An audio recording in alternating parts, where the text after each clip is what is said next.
Pinag-aaralan na po ng Land Transportation Franchising Regulatory Board LTFRB ang pagpapatupad ng provisional fare increase sa public utility vehicle sakaling sumampa sa 60 pesos ang presyo ng kada litro ng diesel.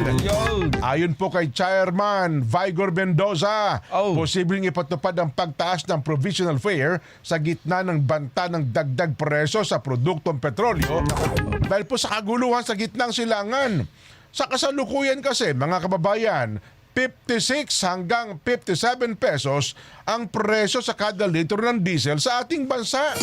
Paglilinaw po ni Chairman Baigor, ibababa rin ang pasahe sakaling humupa na ang kaguluhan at babawasan naman o bumaba daw po ang presyo ng krudo. Kaya palang tawag provisional lamang ha. Samantala, isa daw po sa gagawing hakbang ng pamahalaan na makipagnegosasyon sa local oil firms na ipatupad ang utay-utay o staggered na fuel price hike.